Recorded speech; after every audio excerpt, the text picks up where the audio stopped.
رحم مې ځکه په دې خپلې زندګۍ نه راځي رحم مې ځکه په دې خپلې زندګۍ نه راځي په ما چې سوری ستا د سترګو د چترۍ نه راځي او په انتظار مې اوس خبرې دومره زړه خوږېږي په انتظار مې اوس خبرې دومره زړه خوږېږي شپه رانه تېره شي سحر شي خو سپوږمۍ نه راځي او وطنه ستا د آبادۍ څومره ښایسته اثر دی وطنه ستا د آبادۍ څومره ښایسته اثر دی په لوږه ګرځم خو احساس د بېوسۍ نه راځي د سترګو د کاپرو سره مخ یم عجیبه شان زورورو سره مخ یم او خپل کچه کچه خیالونه راته جاړي د پخو خبرو سره مخ یم ملګرو ستړي مشئ سلامونه او ډېر زیات احترامات محبتونه او ښه ساعتونه ومرئ خپرونه د غزلزار او زه یم غازي نادان قدرمنو څنګه چې تاسو ته معلومه ده چې په دې خپرونه کې موږ د لیکوالانو سره کینو د هغوی په ژوند او فن او شاعرۍ خبرې کوو تاسو سره معرفي کوو د کوواټ سیمه یو داسې علاقه ده کار څومره دا علاقه ښایست لري ښکلا لري د دې خلک پښتانه دي نو بل طرف ته دې خاورې او دې سیمې د خپل وخت سره ډېر ښه شاعران او لیکوالان ادیبان زیږولي دي او هغوی د خپل خیال او فکر په حوالې سره دلته او په ګرده نړۍ کې ښکلي نومونه پیدا کړي دي په دې نننۍ خپرونه کې موږ سره د کوواټ د سیمې یو داسې زلمی لیکوال ناستې کوي چې هغه ډېر ښه شعر لیکي ډېر ښه فکر لري څومره کار یې کړی دی او څومره زیار یې کړی دی د دې سره د بدیدي په ژوند او فن او شاعرۍ خبره کوو او بیا به دې کلامونه اورو ښاغلی حسن ولاړ صاحب نومیږي نو ولاړ صاحب تاسو ته په دې خپله خپرونه کې هرکلی مینه او احترامات زه د غزلزار چینل مینوالو ته سلامونه مینه او احترامات او د غازي نادان صاحب هم ډیره مننه کوم چې دومره تکلیف دومره زیار یې وویستو او تر موږ ځان راورسولو او موږ ته یې د خپل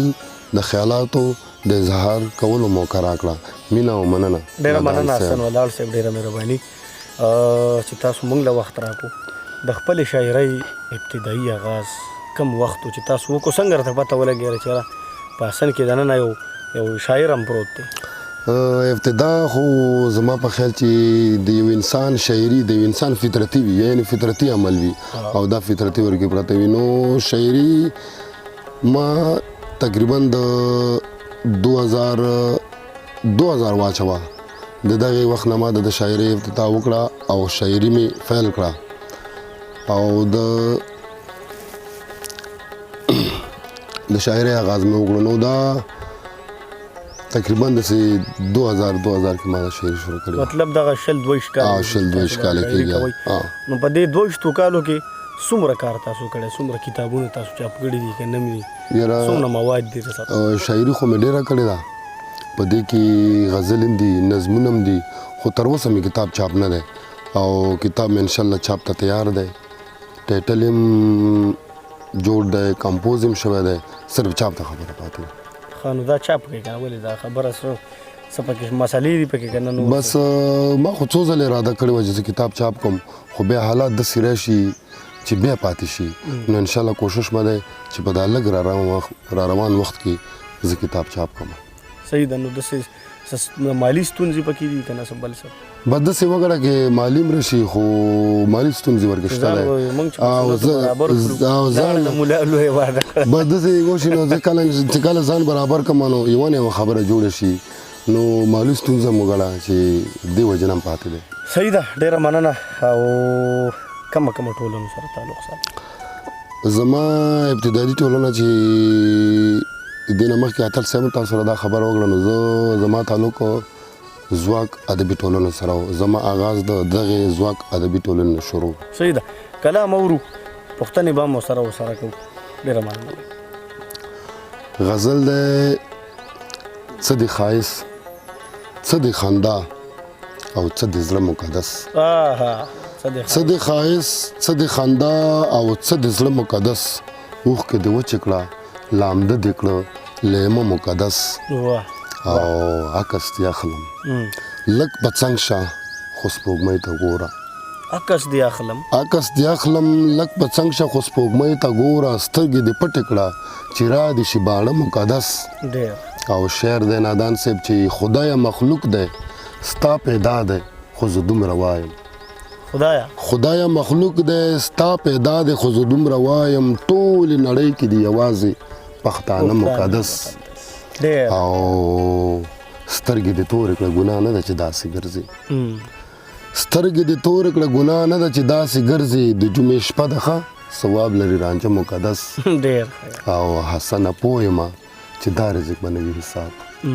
حسنه پوه یم چې دا رزق به نه وي حساب څنګ کې د ناستې محبت ډېر واړه مقدس څه د ښایست څه د خندا او څه د زړه مقدس سوخ کې د وچې کړه چې را دي شي باړه مقدس ډېر ښه ډېره مننه حسن صاحب څوک داسې یو شخصیت دی چې تاسو ته زده کړه کړې د زده کړې خو یعنې یو شاعري نه ده داسې ډېر هنریت دی که نه ډېر فن دی چې دا استاد لري یعنې بغیر د استاد داسې فن نشته دی چې کار وشي نو په دې کې چې کوم شخصیت دی نو هغه د ټول ته معلوم دی او ټولو ته څرګند دی چې دې کې یو نوم دی اتل افغان صاحب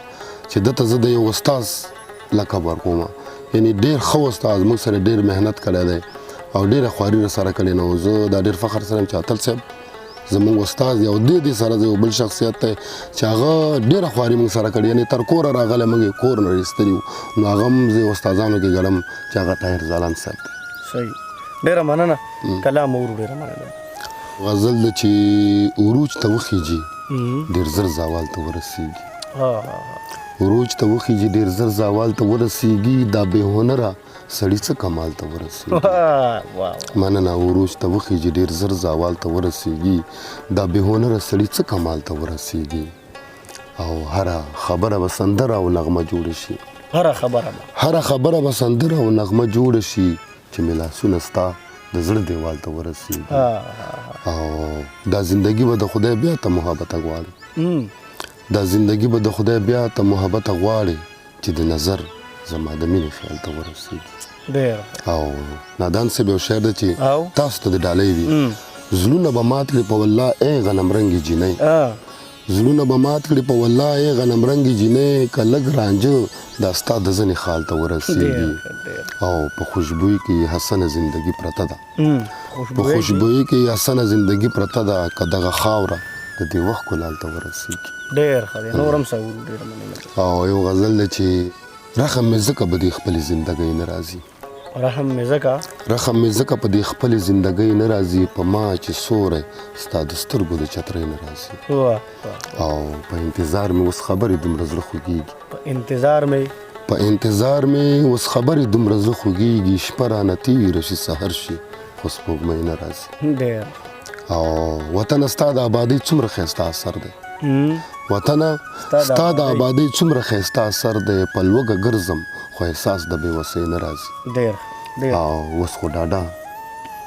اوس خو ډاډه په لارو خاورې بادوه حسنه اوس خو ډاډه په لارو خاورې بادوه حسنه اوس پروا نه کوي اوس هغه لیونۍ نه راځي رحم مې ځکه په دې خپلې زندګۍ نه راځي په ما چې سوری ستا د سترګو د چترۍ نه راځي او یو څو شعرونه دي چې نوي مې لیکلي تر اوسه مې چا سره شریک کړي هم نه دي چې یو دي ستا باړه نازک او بل دې میخکۍ نازک یو دې ستا باړه نازک او بل دې میخکۍ نازک تا سره مزه کوي لاس کې دې بنګړی نازک او وخانده مسکی شلک دا که چرته ساه واخلي وخانده مسکی شلک دا که چرته ساه واخلي ځوړند په دیوال ستړی عکس کې سړی نازک او څوک اظهار د عشق کوي څوک د محبت کوي څوک اظهار د عشق کوي څوک د محبت کوي چاته یې ورکړمه یو لرم زړګی نازک او حسن د سپوږمۍ مثال څوک د غرور نه کوي حسن د سپوږمۍ مثال څوک د غرور نه کوي خامخا خزان نه پس ژوند بیل سپرلی نازک او ته سوچونه څه کوي ته په فکر څه کوي ته سوچونه څه کوي ته په فکر څه کوي ګوندو سره وینې شي داسې وي تندی نازک مننه او یو څو شعرونه دي چې څه موده پس مې خپل ځان ته خاطرې کېښودې څه موده پس مې خپل ځان ته خاطرې کېښودې ما یو وران شوي کور ته بیرته دروازې کېښودې او په بېوسۍ باندې مې شک دی چې کافره نه وي په بېوسۍ باندې مې شک دی چې کافره نه وي په ما یې ولې انسانانو ته سجدې کېښودې او یو څو شعرونه چې پر رباب باندې نو ولې پابندي ده پر رباب باندې نو ولې پر رباب باندې نو ولې پابندي ده د ټوپک سره جومات کې سړی ناست وي یو شعرونه څو شعرونه دي نادان صاحب دا مخاص واره دي واره دي دا یو خاص کار د فنکارانو ورونو ته د ډالۍ وي د رنګونو ټول اسباب مې سر ته کېږده د رنګونو ټول اسباب مې سر ته کېږده د خازې په ځای رباب مې سر ته کېږده او په دنیا کې مې ارمان د حسن کړی که د خوښه وي ګلاب مې سر ته کېږده د ادب پسې بېحده لیونی یم د غزلو یو کتاب مې سر ته کېږده مننه نادان ډېره مهرباني ډېره مننه زړه م نه غواړي حسن صاحب چې دا خپرونه را ختمه کړو خو بیا هم دا رې خبرې یو اختتامي په اخره کې څه وړوکی غونډه کې پیغام اخره کې دغه پښتنو ورونو ته چې هغه که لر وي او که بر وي مینه دې وکړي محبت دې وکړي یو بل سره دې مینه وکړي ورورولي دې وکړي تعلیم دې عام کړي تعلیم زموږ د هرې برۍ یعنې د هرې د ستونزې علاج دی یعنې تعلیم ضروري دی او تعلیم ته دې دوام ورکړي ډېره مهرباني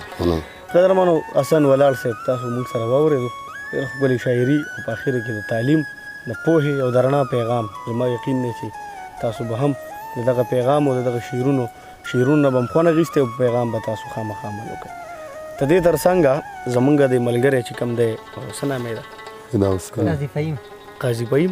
قاضي فهیم صاحب ډېره مننه کوم چې په دې ډیم کې دا ګاډی راښکته کړو دومره لرې موږ راوستو که نه نو ډېره مننه یې کوو او ټول ملګري په الله باندې سپارو آباد او ښاد او بریالي